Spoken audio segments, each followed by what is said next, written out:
تخيل تبقى قاعد في الشغل أو حتى في البيت وتحس بصداع غريب جدا أول مرة تحسه في حياتك. تحاول تتكلم مش قادر تتكلم، تحاول تقوم جسمك مش بيساعدك. في اللحظة دي ده صوت مخك وهو بيصرخ، لكن للأسف ده مش بيصرخ بالصوت، ده بيصرخ بالدم. ده مشهد درامي ممكن يكون بداية لنزيف في المخ. لكن السؤال، هل أي مريض عنده نزيف في المخ بيحتاج يدخل عملية جراحية؟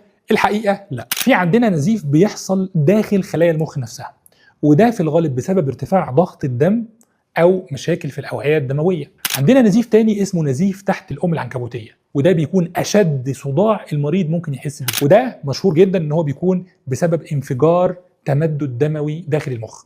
في عندنا نوع تاني هو نزيف تحت الأم الجافية، وده ممكن يحصل من حاجة اسمها تريفيال تروما أو خبطات غير ملحوظة، ونشوفه أكتر في صغار السن أو كبار السن. عندنا نوع أخطر منهم جميعا وهو النزيف خارج الأم الجافية، ده بيكون بسبب الحوادث، الخبطات أو الكسور لا قدر الله عز وجل. الموضوع مش واحد، وكل حالة بنشوفها بيكون لها قصة مختلفة.